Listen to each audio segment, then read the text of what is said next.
Okay, warning people, this is going to be one of those videos. If you don't like heavy subject matter or hearing me curse, this is not the video for you. You've been warned. There's stories Odin told me, like how he lost his eye, where the details are different from stories you've told me. And I trust you, of course, but they don't seem like things you'd have a reason to lie about either. One thing to remember about liars, lad. They lie. They do it on principle. No issue too big or too small. They lie about anything they can get away with and some things that they can't, just to demonstrate their power over reality. You must always bear that in mind. Alright, today I want to talk about how clout has overridden facts on the internet. Not a new topic for me, I know. People now say truly crazy crap for the sake of attention. Usually they are trying to provoke reactions and start fights with communities so they can just play victim and garner sympathy no matter how bad the mistake or lie was. It's clearly one of my pet peeves. This is always leading to misinformation being spread intentionally, but the more surprising thing that I usually leave out of my videos is how far they are willing to take things to evade said consequences, and how much leeway people are willing to give them. Today we're talking about Hirohei, an anime news channel that often builds its videos on stories that are either basic assumptions, obviously biased articles, or just straight up Twitter. The guy is the definition of clickbait if you ever saw it. Whenever he is usually questioned, he tends to go after the critics even if he knows they are in the right. I've covered him in a previous video about how drama can affect criticism, specifically for what he did in the RWBY community.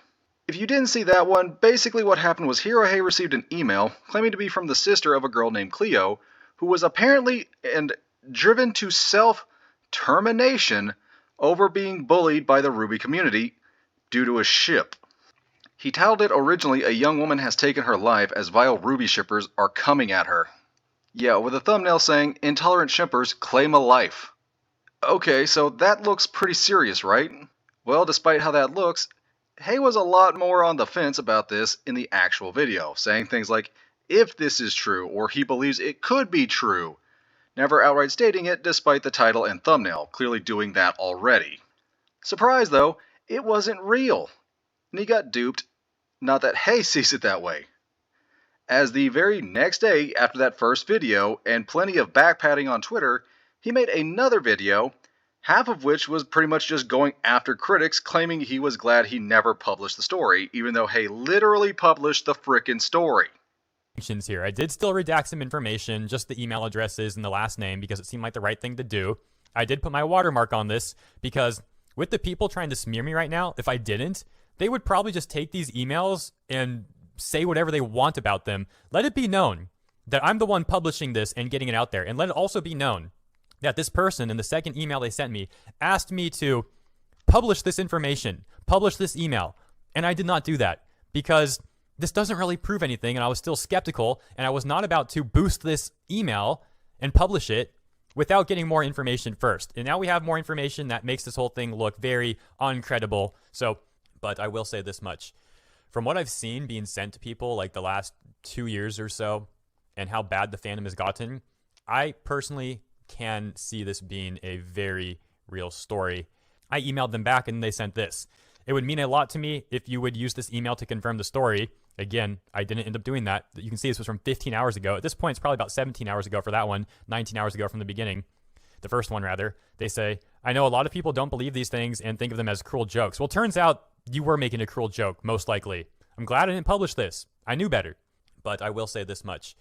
From what I've seen being sent to people like the last 2 years or so, and how bad the fandom has gotten, I personally can see this being a very real story. They also wrote, "I don't want Cleo's passing to be brushed aside as one of those. Feel free to use the email for future updates on your channel. Thank you, Anya." So of course, again, I was very skeptical about these emails. They asked me to use them to confirm the story, and I didn't publish it. They wanted me to do it last night, and I did not, because this doesn't confirm anything. Anyone can email me and say something. This still didn't really confirm anything, and I was still very suspicious, and I was going to do my best to collect more due diligence on this whole thing.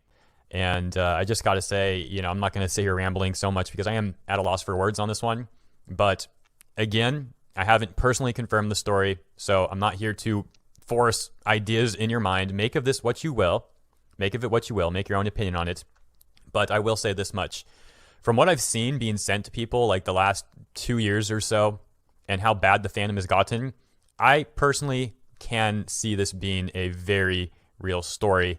And it makes me very frightened about how many people are also suffering from this sort of thing, how many of them may go that far in the future. I hope to God they don't. But this is just not the way it should be, man. It really isn't. And I talked yesterday about the toxic side of the fandom, but I did not expect to see something like this morning. And I guess I will wrap this video up.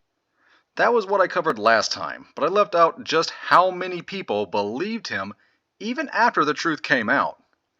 In fact, most of the other sources, like the only articles I found on Bounding Into Comics covering this, all cited Hirohei as the source. The very first one pretty much copies him word per word, and again leaves the video down at the bottom of the article. And even in Bounding Into Comics, the comments were filled with people telling him this isn't true, this isn't true. And again, by the time Hay put out the second video, the same guy was out with another article on the same site, basically copying and pasting everything Hay put into it, without actually discussing any of things like the title, thumbnails, or how he kind of went back and forth between believing it or not. The actual person who found the truth was a person that went by Black Cat on Tumblr, who Hirohei used as a source in the second video. And they figured it out by doing a simple background check. All things Hay could have done and should have done on a subject as serious as this, before making his first video. However, this is only focused on in the second half of the video. The first is Hay calling out the critics on Twitter, often giving excuses like he didn't publish the story like we saw from the clips before, or that he wasn't actually profiting from the controversy, as Hay said he was giving the proceeds to charity. However, Hay didn't actually know what the charity he was giving it to by the time he was recording the freaking video, which is kind of a red flag. When he did decide, it looks like his fans were also footing the bill, as they raised $57, which Hay matched.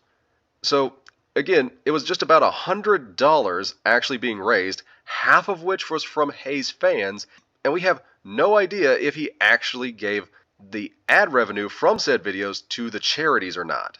If he did do that and gave all his profits to the charity, I'd still argue he's still profiting by getting attention from the videos, which is clearly the main goal of making a video with that title and thumbnail, which unfortunately he got. And his fans who watched that bought the excuse, which kind of just incentivized this exact same thing to continue, which it did. I mean, this was about suicide. That's not really something you can be wrong about. That is one of the most serious allegations you could possibly be talking about. He was wrong about it, he made this horrible clickbait video for it, and he got away with it by blaming the frickin' critics. And of course, the behavior and mistakes just kept continuing. Later, when a VA for RWBY, Nath Ohm, tried to call him out on his lies and clickbait, Hay made multiple videos and tweets that were clearly filled with lies to discredit him. Hay even said Nath was supporting domestic abuse by defending a man at RT that was arrested for this, even though you can clearly see he only pointed out that he wasn't the vice president like Hay put in his titles and thumbnails.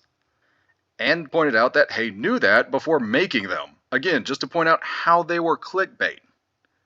The video Hay made about Nath, that's, well, the one that's still up at least, doesn't even go into what was being said because, as Hay put it, it's just a nothing burger, and you should just go check out his other video that is either deleted or privated because it's not there anymore.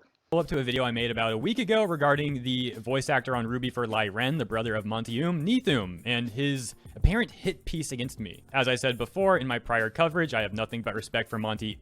I took a lot of notes actually from his own work ethic, and that includes also taking notes of the cons that work ethic brought him as well. Anyways, it looks like the hit piece, so to speak, is out. Here's what Neethum has done. I'm apparently exposed now. Apparently I'm over, and some people on Twitter are really happy about that. Well, they're going to be really unhappy to find out that this whole thing just looks like a giant nothing burger, and it probably won't negatively affect me at all. As a matter of fact, I'm almost at 200k subscribers. I'll probably hit that within the next few days. I showed some of this on screen and I talked about it in the prior video, but to be sure we are all on the same page here, quick TLDR, someone was basically, to my understanding, asking why Neith had blocked them. He then explained why he blocks people, including calling me out here more or less. He says, I never interacted with Hirohei, but after watching a few of his videos and checking sources, I confirmed that he deliberately lied and spread false info about RT, Funny, Crunchyroll, therefore I blocked Hirohei, and those who openly supported him and spread false info that he puts in his video. So he made these accusations against me without any evidence at all. By the way, for someone who is allegedly like a 40-year-old lawyer, I find that highly unprofessional and would certainly wonder what the JABA thinks about that. Anyways, people ask for evidence. He says, sure, more or less. Obviously, I'm paraphrasing him. He starts hyping up this impending smear piece or whatever, and is all of a sudden really vague about it, which is highly suspicious. He goes from saying Hirohei to certain person, and you know who, and that person is damaging to the RWBY community and the wider anime community as a whole. Anyways, here's apparently the grand expose piece or whatever that Neith has finished up. It's like 25 tweets long. And as I said at the beginning of this video, in my opinion, from what I have seen so far, this is a giant nothing burger and it will most likely not negatively affect me at all. So much so that I'm not even going to really even comment on most of this because it's just irrelevant. And some of it, actually most of it, is stuff from over a year ago anyways. This is such a desperate attempt that it's really not even worth my time. I'm just going to read it really quick, have a laugh, and go get some food, maybe cook a steak tonight or something. Enjoy the rest of my Sunday evening. Yeah, you see how he's trying to act really relaxed and calm right here, yet he's still not showing much evidence of what Nath is actually saying. He's just telling you to check out another video, which, again, no longer exists or is up, while also simultaneously accusing him of other serious allegations, like supporting domestic abuse on Twitter, which we know for sure is a lie, along with ignoring just all the other serious accusations or evidence Nath actually presented. This bad habit also just kind of kept going with him even beyond RWBY. Take this other story about Mihoyo, the company that made Genshin Impact. Now originally these videos centered around the company facing off with the Chinese government known as the CCP. Here, he claimed they were trying to battle against the Chinese censorship laws, and that the company was trying to get around them by changing publishers to a Singaporean one, thus getting around the Chinese censorship, and this might be in fact a signal for greater changes both in the game and for the company. With the slight problem with that being, that's not actually how you get around censorship laws in China. And when people started pointing that out, including this person on Reddit, whose name I'm probably going to mispronounce horribly, Yamsauce, who explained it pretty thoroughly, along with bringing a letter from the company Mihoyo trying to dispel some of the rumors going around by this, as it had gotten pretty out of hand. And Hirohei, like a sensible person, declared that that person was actually doing propaganda for the CCP by doing this somehow, despite the fact they were, correct. And just to be clear, Hirohei is not mentioned in the Reddit post at all. The only reason he knows about this is because somebody, again, linked it on Twitter while talking about him. Titled, Clearing Up Some Rumors About Genshin Changing Their Publisher from Mihoyo to Cognosphere. Post gets over 8,000 upvotes and a lot of rewards. Basically says they saw some people freaking out and making assumptions and rumors popping up, so they want to clear some of it up, and says, just to make it clear again, these are not facts, but rumors. 1. The reason Genshin changed their publisher was to avoid possible restrictions from the Chinese government. 2. Mihoyo didn't make an announcement because they want to keep quiet and avoid conflict with the CCP.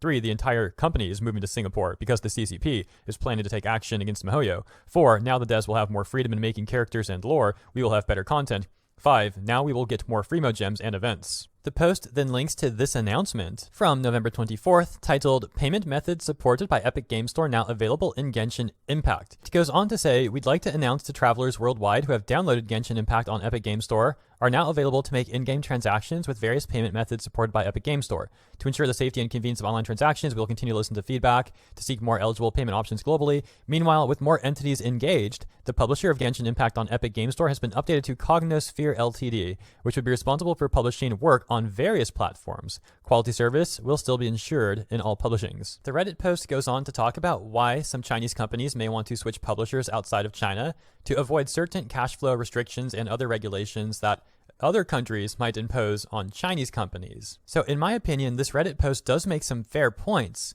but ultimately it seems like they're really trying to take any blame off the Chinese Communist Party and to blame other countries instead for potential regulations. And also in my opinion, this post really dodges some of the issues that we factually know are based out of operating in China, Like, some of this is absolute speculation, like, oh, we'll get more Freemo gems and events. You know, that's wishful thinking, but some of this is absolutely based off more factual evidence. For example, from gamesindustry.biz, Chinese government tightens video game restrictions. New memo provides stricter rules around sexuality, morality, history, and religion that titles must adhere to for licensing approval. The memo also explains that titles featuring queer romance and effeminate males are not likely to be approved for licensing. Some games have blurred moral boundaries. Players can choose to be either good or evil, but we don't think games should give players this choice, and this must be altered, said the memo. The news goes on here a bit more, and ultimately these are topics that I have covered on my channel in the past. And if Mihoyo is trying to shift more operations out of China to avoid the issues that come with dealing with the CCP, well, I certainly don't expect them to make a statement about that to the player base. And we've even seen Tencent themselves warning about regulations and regulations on gaming specifically that come from working with China. Even things like this: China restricts employees of largest state-owned companies from using Tencent's messaging app. Tencent and NetEase stock even began to fall after things like this. Chinese regulators summoned companies to demand they play down profits and further clamped down on how minors can play video games just days after children in the country were banned from access during the week. Companies failing to follow the requirements will be stringently punished, the state news agency reported. So back to this Reddit post, let's not pretend that the Chinese Communist Party is completely innocent, and all the restrictions and regulations, well, those come from other countries putting them on China. You could even argue that making such a claim is just as much speculation as they're trying to counter right above that. So what happened was, I made a Reddit post 4 days ago about Genshin changing their publisher to Cognisphere. And apparently some big YouTuber that goes by the name RWBY made some criticisms about my post. I'm not here today to attack Hero or anything. I just want to explain where I think our disagreement stems from and speak a few words for myself. In his video, Hero said that I was trying to take the blame off the CCP and put it on other countries and their regulation. And then he proceeded to give evidence that strict gaming regulations exist in China. Now, I never claimed that the Chinese government isn't putting pressure on game developers in China. In my post, I included Mihoyo's official announcement stating that the change was for global transactions and publishing. Many people didn't know about this announcement because the popular YouTube videos didn't give them any information. I simply notified them of this announcement and explained how global transaction issues can be resolved by the publisher. For any other game, the developer's announcement alone would have been enough to end the debate, but somehow Genshin's official announcement can't be trusted.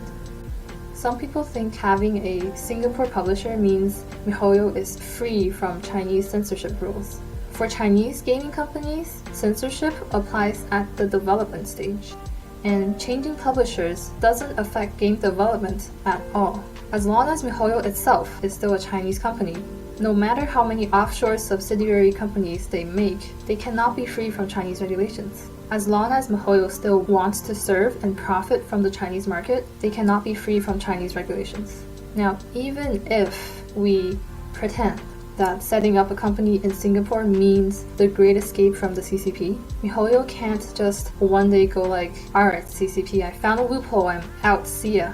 Do you really think Mihoyo can just give CCP the middle finger and expect to walk away with no consequences? While all of their management team and development team are physically inside China, in the hands of the government? People somehow think leaving China and escaping the CCP regulations is that easy. I don't claim to be the most knowledgeable person about Chinese laws and regulations, but I know it's not that simple. Yamsauce tried to counter this with her own video, but again, compared to a hero with a lot of subs like Hey, it didn't get a lot of traction. And now, it should be said, this video was made around 2020. As of the time this video you're currently listening to is being made in the year 2025, the company is still located in China. So it's pretty obvious which one was putting in more effort in researching this, and which one was, kind of just going off an assumption of something that he thought could happen. Or as the plebeians might call it, being wrong. Yet, Hayes fans still believe and defend him. It's not just him pointing fingers at something that makes people believe it either. Some of this has a lot to do with virtue signaling and pandering as well. Take a more recent controversy Hay took a side on involving the Assassin's Creed Shadows game. The controversy here is over the historical inaccuracy, mainly centering around the character of Yasuke, a black samurai, who, while he was a real person, his samurai status is actually in question, leading to many like Hei claiming this was disrespecting Japanese culture by making him a protagonist in the game. He specifically states in multiple videos that the Japanese are angry about the game, dating back months before the game's actual release. Hei wasn't the only one making these kinds of videos either, but noticeably they didn't seem to mind this in a number of other games that played it fast and loose with historical accuracy, or just tended to make up different protagonists that either weren't real or had different races in Japan. Or for that matter, any of the times Japan put Yasuke in a game and called him a samurai. And yeah, there's more than one. All that is usually a good sign the controversy is more manufactured than natural. But again, check out how Hirohei frames this in his titles and thumbnails, always framing this as Japan as a whole being angry. But in the videos themselves, Hei is either reading tweets, biased articles, or other grifters like Geeks and Gamers who are reading biased articles or tweets. And reading things online is extremely stupid. Just surrounding this game, there have been plenty of people pretending to be Japanese historians, both bolstering and bashing the game. You do not take people online at their word. That is rule 1 about reading things online. Japanese comments translated to English, such as, "It's so scary to see samurai killing so many people in the streets while Yasuke is saying that he won't tolerate evil. They're more like demons than samurai. Why not set it in a battlefield?" There's a scene where Yasuke crushes the head of a fallen enemy, but this can't be overlooked. He's not a zombie, so there's no need to destroy his head. Yasuke is not a samurai. He's a racist. Here's another one. Says, "Aside from the fictional setting of Black Samurai, there's no need to portray Japanese people as shabby and make them bow repeatedly every time they pass by. It almost feels like there's malice towards Japanese people." We'll take a look at this one too. Says, "Personally, I've never understood the concept of cultural appropriation. Now I've come to fully appreciate how vicious and unpleasant it is." I think it's a real shame what Ubisoft has done here, because in my opinion, Yasuke is pretty cool historically. It's just like another tale of a dude who had the odds stacked against him, but still managed to find some success. But then here comes these white saviors at Ubisoft, making Yasuke into someone who's completely unlikable. Why is that such a recurring theme with these like DEI companies and activists? Like, they claim to be against bigotry, but then they're like some of the most bigoted people around. And I'm not just talking about like racism against Japanese people. No, they're also being racist to black people too. Yeah, as all over the place as that was, it's extremely hypocritical coming from this guy who has defended some of the worst types of media to come out of Japan, which I will get to. But just on the Assassin's Creed thing, it should be known that the sales for Assassin's Creed were actually pretty good, even topping some of the sales charts in Amazon Japan, along with getting very positive views from the Japanese, reminiscent very much of the controversy that was surrounding Ghost of Tsushima when it was coming out. As it turns out, Japan really doesn't give a shit about culture wars, but they also just don't give a shit about your culture wars, Hirohei. And I know this is probably going to come up, but a lot of people have been pointing to the Steam charts as a reason as it's failing, as the player peak number was pretty low. And I've already done a video on that and how stupid it is, but say that is 100% correct. Then you're going to have to admit that Dragon Age Veilguard did better than Mortal Kombat 1 and Tekken 8. Are you really going to admit that that was true? Because I don't think those same people that are saying this failed because of the Steam charts are going to admit that. It's just a lot of fake controversy for nothing. Even when there were some actual controversies, like when Japan's Prime Minister called out the burning of a Buddhist temple, where again, Hei frames it as Japan as a whole getting upset, even though they did burn down temples back then, specifically Nobunaga, who was actually having a war with the Buddhists at that point. And not to mention Japan themselves have a pretty bad track record of using other cultural, historical, and political figures.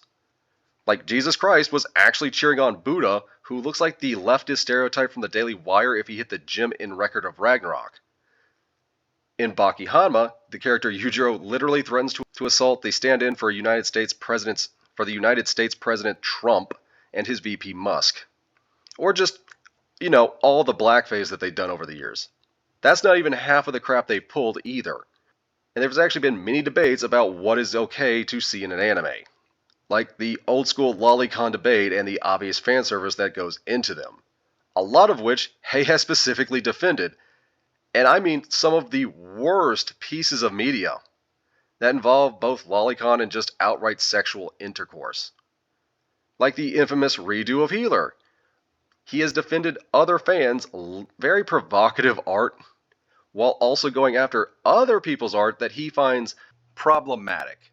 Take this video about a Dandadan characters being race swapped. Now, in the video, he says he doesn't have a problem with it, but as soon as he figures out he had more black edits of anime characters, he starts assuming a lot about the artist. Calls out this specific artwork of Dandadan characters Okarun and Momo, and that artwork had got over 54,000 likes, and lots of support from other Twitter users. However, as mentioned, many people in Japan are not so pleased. Kuji Live's tweet reading, "There are still many racists who say that changing the race of a Japanese character is not discrimination.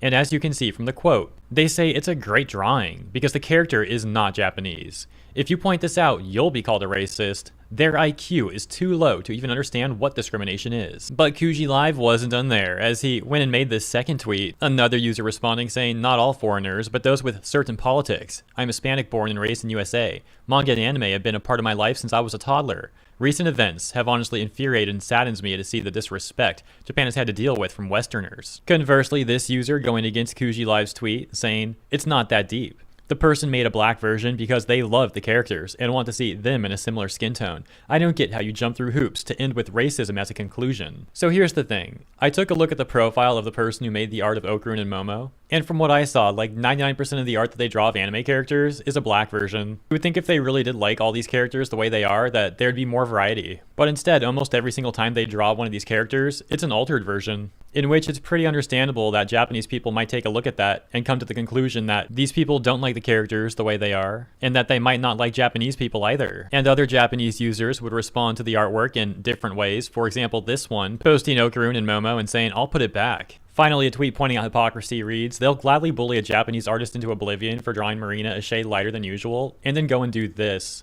Rules for thee, but not for me." Which, by the way, is referencing a situation that did actually happen, where the creator of Pop Team Epic posted this art of Marina, which then got him a flood of responses on Twitter from various people harassing him, something I covered in a video a few months back, including one tweet posting this artwork saying, "We're gonna have to kill this guy." Of course, they might argue that it's just a joke, but even if they want to use that defense, it's pathetic behavior. Anyways, let me know what you think about this stuff in the comments, as always. Now compare that to any of his videos where he's talking about Lolicon, where he says he doesn't like it, but then goes to defend the artist saying they're not real people, so you shouldn't take it that personally. At Hero Hey, what do you think? Warning, this guy also does NSFW, but the comments and some quote retweets are going to get worse over time, I bet. So asking my opinion on this tweet with over 7,700 likes from the artist Borvar, who says, "I will never draw a real person if it could hurt them in any way, and I'd never want my drawings to make someone feel bad, but I don't care about Kanna's feelings because she doesn't exist. I do care about her thighs though." Alright, so that's the take, and before I give my opinion on this, if I may humbly ask you to consider liking the— Alright, so here's my rambly take. As I've mentioned in other segments, I do find the whole lewd the lolly thing to be rather creepy. Now here's the crazy part though. The side of the argument that the Twitter police have, where they claim that anyone who likes lollies or whatever is a map, is in my opinion a bit of an extremist view. So I will come on videos, as I've said before, this isn't the first time I've said it, and I will say that I find the lolly stuff creepy. However, I will also say that someone liking the lolly stuff does not make them a map. Like, it literally doesn't make them a map. That word should not be used lightly. And the Twitter police using that word so lightly is a really disgusting thing, in my opinion, that is a massive disservice to the real victims out there. Now, here's where it gets crazy, as I mentioned, because the Twitter police will say that I'm a lolicon, or I'm a map, or a map supporter, simply because I say that someone liking lolly stuff doesn't actually make them a map. Despite the fact that I do say, in my opinion, that stuff is creepy, and technically you would think that makes me fall closer to their side of the argument than the other side, if we're taking a look at sides. But no, that's not enough for them. They will still push me away to the other side, accusing me of being a map and a lolicon and all that, when I'm like, dude, what are you talking about? Like, I think that stuff's creepy. I'm just saying that doesn't make someone a map. Like, y'all need to be more reasonable about this. But no, they're not reasonable. They will just be extremists. Conversely, do you know what the side that likes the lolly stuff says to me when I say that I find it creepy? They generally say, okay, we can respect your opinion. So it's really interesting to me that one side is so much more reasonable than the other side. And the Twitter police, they get nowhere accusing these people of being maps and all that. They literally get nowhere. There's no actual discussion there. There's nothing productive. They just spew a bunch of hate and vitriol and points that don't really make sense. Another very important thing to note is that there have been literal threads on Twitter compiling numerous people who have vocally spoken out against the lolicon menace, who have then been exposed for preying on real children. So for those reasons, plus the fact that I've never seen a Twitter cop that hates lolly stuff actually doing anything to help real children, for all those reasons, I have to say that I don't believe the Twitter police actually care about this stuff at all. I think they're just making some sort of like virtue signal tweet because they think it's trendy and they want a bunch of likes on Twitter. Yeah, you notice how those two things kinda contradict each other. And both times he seems like he's trying to take a moderate-centered stance by saying, well, he likes the art of the black edits, but then doesn't like the fact that he's just done so many, while he is take the exact opposite stance for lolicon, while also saying he doesn't actually approve of lolicon. Again, it's that half-measure stance you saw all the way back at our very first story at the start of the video. It's just to cover his ass in case something goes wrong. If someone starts to judge him on the lolicon thing, he can just point to say, hey, I don't like the art, I said that in the videos. Or if somebody comes to contradict him on the black edits of the Dandadan characters, well, he can just say, hey, I don't have a problem with the art, I just think it's fishy that he's done so many. There's always an excuse to be had.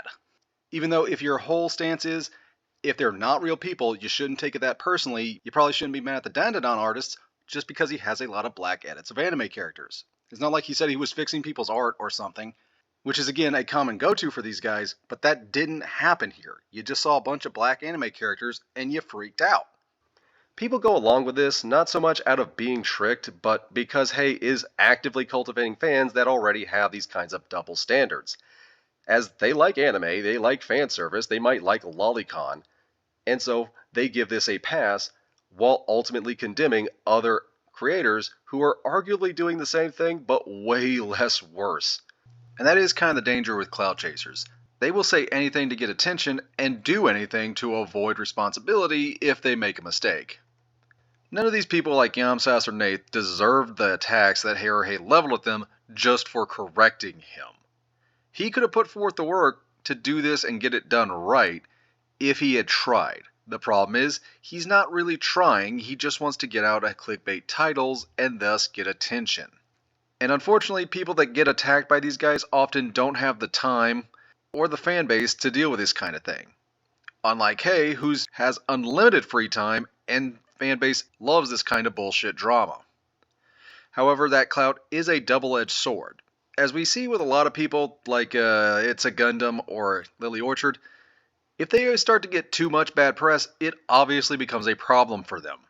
This is why when characters like It's a Gundam or Hirohei usually start taking L's, they try to course correct quickly. We see that with Hirohei relabeling his videos or just outright deleting them in the Nace situation.